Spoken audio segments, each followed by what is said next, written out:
नमस्कार दोस्तों, स्वागत है आपका वनडे एग्जाम सेंटर में।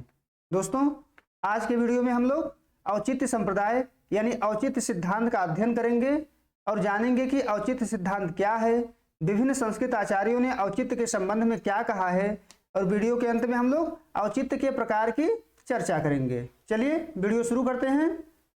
औचित्य सिद्धांत भारतीय काव्यशास्त्र का नवीन सिद्धांत है, यानी भारतीय काव्यशास्त्र के जो 6 सिद्धांत हैं, औचित्य सिद्धांत उनमें सबसे नया है। यही सिद्धांत सबसे बाद में दिया गया है। इसके प्रवर्तक आचार्य क्षेमेंद्र को माना जाता है, यानी आचार्य क्षेमेंद्र जो हैं इस सिद्धांत के प्रवर्तक हैं। क्षेमेंद्र के द्वारा एक ग्रंथ की रचना की गई थी जिसका नाम है औचित्य विचार चर्चा, और इसी औचित्य विचार चर्चा नामक ग्रंथ में आचार्य क्षेमेंद्र ने औचित्य सिद्धांत का विस्तार से वर्णन किया है और इसी कारण से इनको औचित्य सिद्धांत का प्रवर्तक आचार्य माना जाता है। औचित्य संप्रदाय को अनेक विद्वानों ने स्वतंत्र काव्य नहीं माना, यानी स्वतंत्र काव्य संप्रदाय नहीं माना है। यानी बहुत सारे विद्वान, बहुत सारे आचार्य ऐसे हैं जो औचित्य सिद्धांत को स्वतंत्र संप्रदाय नहीं मानते हैं, बल्कि विभिन्न संप्रदायों में समन्वय करने वाला सिद्धांत माना जाता है। यानी जो भारतीय काव्यशास्त्र के अन्य 5 संप्रदाय हैं, रस संप्रदाय, अलंकार संप्रदाय, रीति संप्रदाय, ध्वनि संप्रदाय, इनका मानना है कि औचित्य संप्रदाय जो है इनमें समन्वय करने वाला संप्रदाय है, स्वतंत्र संप्रदाय नहीं है।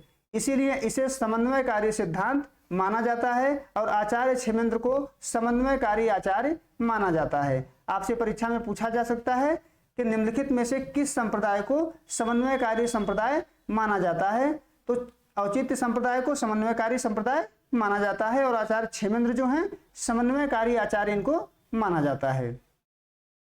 दोस्तों, औचित्य का अर्थ होता है उचित का भाव। इस संदर्भ में कहा गया है उचितस्य भावः औचित्यम, अर्थात उचित का भाव ही औचित्य है। कविता में जो उचित का भाव होता है वही औचित्य कहलाता है। यानी अगर कविता में उचित भाव का प्रयोग किया गया है तो वही कविता औचित्य कहलाएगी।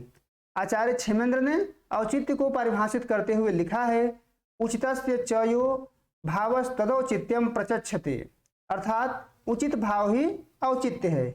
यानी काव्य तत्वों जैसे अलंकार, रस, गुण आदि का उचित प्रयोग ही औचित्य कहलाता है। यानी कविता में अगर काव्य तत्वों का प्रयोग उचित रूप से हो रहा है, काव्य तत्वों से आशय है अलंकार से, रस से, गुण से, रीति से, इन सब का प्रयोग अगर उचित रूप में हो रहा है, भावों के अनुकूल हो रहा है, तो उसी को औचित्य कहा जाता है। आगे बढ़ते हैं और देखते हैं कि आचार्य क्षेमेंद्र से पूर्व विभिन्न आचार्यों के द्वारा औचित्य का निरूपण किस रूप में किया गया है। आचार्य क्षेमेंद्र के दृष्टि को हम लोग आगे देखेंगे। आचार्य क्षेमेंद्र से पहले जो आचार्य थे, यहाँ पर हम उनकी दृष्टियों का अध्ययन करेंगे कि उनकी दृष्टि में औचित्य सिद्धांत क्या है। आज पहला नाम आचार्य भरत मुनि का है। आचार्य भरत मुनि रस सिद्धांत के प्रवर्तक हैं और इनके द्वारा नाट्य शास्त्र नामक ग्रंथ की रचना की गई है। इन्होंने औचित्य शब्द का सीधे तौर पर प्रयोग नहीं किया है, यानी भरत मुनि ने कहीं भी औचित्य शब्द का सीधे तौर पर प्रयोग नहीं किया है, लेकिन उचित और अनुचित पर इन्होंने विचार किया है। उचित और अनुचित का विवेचन कर औचित्य सिद्धांत का मार्ग इनके द्वारा प्रशस्त किया गया है। आगे बढ़ते हैं। दूसरा नाम है आचार्य दंडी। दंडी ने औचित्य के स्थान पर दोष परिहार शब्द का प्रयोग किया है, यानी इनके द्वारा भी औचित्य शब्द का प्रयोग नहीं किया गया है। औचित्य के स्थान पर दोष परिहार का शब्द इनके द्वारा प्रयोग किया गया है। अनुचित संयोग से दोष उत्पन्न होते हैं, यानी आचार्य दंडी का मानना है जब कविता में अनुचित संयोग होते हैं तो इसी अनुचित संयोग से दोष उत्पन्न होते हैं, तभी अपने कौशल के द्वारा इन दोषों का परिहार करता है। आगे बढ़ते हैं। अगला नाम है यशोवर्मन का। यशोवर्मन ने अपने नाटक रामाभ्युदय में सबसे पहले औचित्य शब्द का प्रयोग किया था। यानी आपसे पूछा जा सकता है कि सबसे पहले औचित्य शब्द का प्रयोग किसके द्वारा किया गया था, तो यशोवर्मन के द्वारा किया गया था।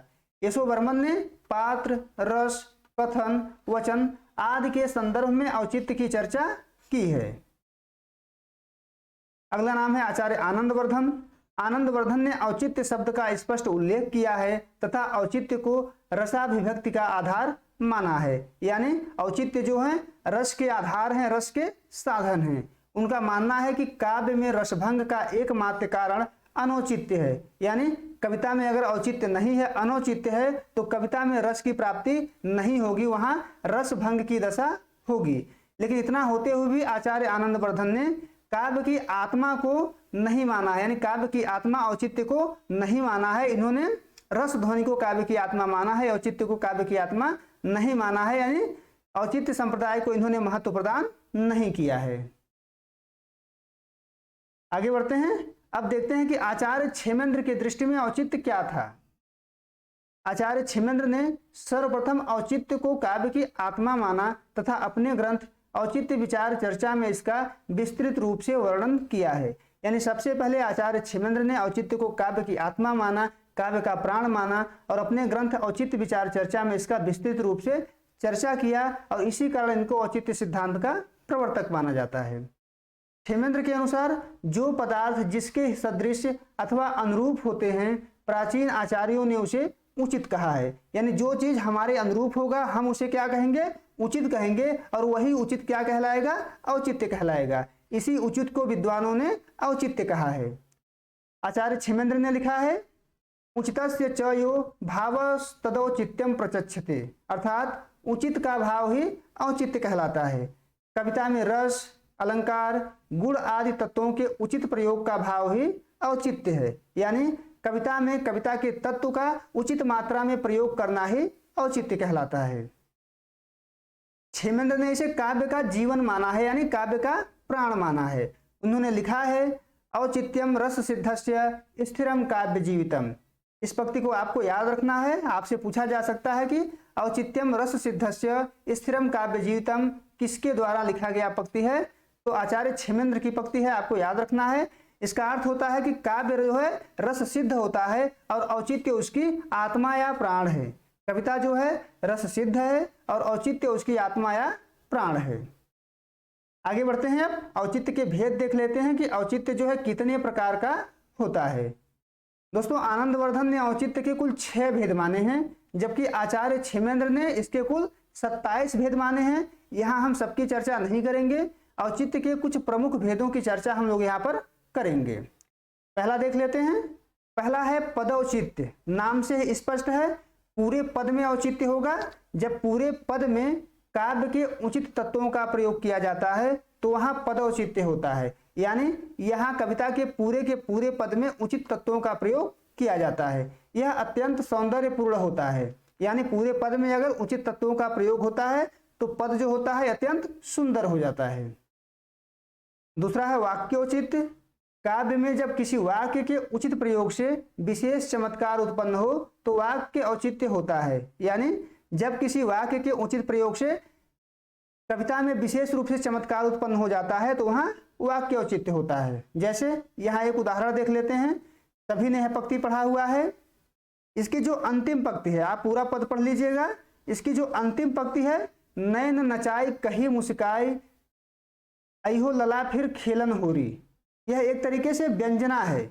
इस अंतिम वाक्य ही औचित्यपूर्ण है। इसका जो अंतिम वाक्य है, अंतिम लाइन, यही जो है औचित्यपूर्ण है। इसकी व्यंजना है कि आप होली खेलने का मन नाम नहीं लेंगे। यानी इसमें कहा गया है कि नैन नचाई कही मुस्काई लला फिर आयो खेलन होरी, यानी आप फिर से होली खेलने आना। लेकिन व्यंजना में इसका अर्थ हुआ कि आप फिर से होली खेलने का नाम नहीं लेंगे। तो यहाँ पर वाक्य के कारण औचित्य आया है, तो यहाँ पर वाक्य औचित्य हो जाएगा। अगला है प्रबंधौचित्य। यदि संपूर्ण प्रबंध का अर्थ अनुरूप हो तो वह सहृदय के चित्त को आकर्षित करने वाला तथा चमत्कार उत्पन्न करने में समर्थ होता है। तुलसीकृत रामचरितमानस तथा केशवदासकृत रामचंद्रिका प्रबंधौचित्य के सुंदर उदाहरण हैं। आगे बढ़ते हैं। अगला है अलंकारोचित्य। यानी यहाँ जो है औचित्य अलंकार के द्वारा होगा। यानी जब कविता में अलंकार का उचित प्रयोग किया जाएगा तो वहां अलंकारोचित्य हो जाएगा। प्रस्तुत अर्थ के अनुकूल विभिन्न अलंकारों का ही प्रयोग अलंकारोचित्य कहलाता है। अलंकारों के प्रयोग से काव्य में लावण्य तथा रस का पोषण होना चाहिए। पांचवा है रसौचित्य। यानी जब कविता में रस का उचित मात्रा में प्रयोग किया जाएगा तो वहां पर रसौचित्य होगा। औचित्य से प्रदीप्त रस सभी सहृदयों के हृदयों में व्याप्त होकर उनको ऐसे प्रसन्न करता है जैसे वसंत अशोक को अंकुरित करता है। ये आचार्य क्षेमेंद्र का कहना है। ये हमने देखा कि औचित्य के कौन कौन से भेद होते हैं, यानी अब तक हम लोगों ने औचित्य संप्रदाय क्या है, विभिन्न संस्कृत आचार्यों ने औचित्य के संदर्भ में क्या कहा है, औचित्य के कौन कौन से भेद होते हैं, इन सबको हमने देख लिया है। उम्मीद है आपको ये वीडियो पसंद आया होगा। आप हमारे चैनल को सब्सक्राइब करिए, वीडियो को लाइक करिए, शेयर करिए। बहुत बहुत धन्यवाद।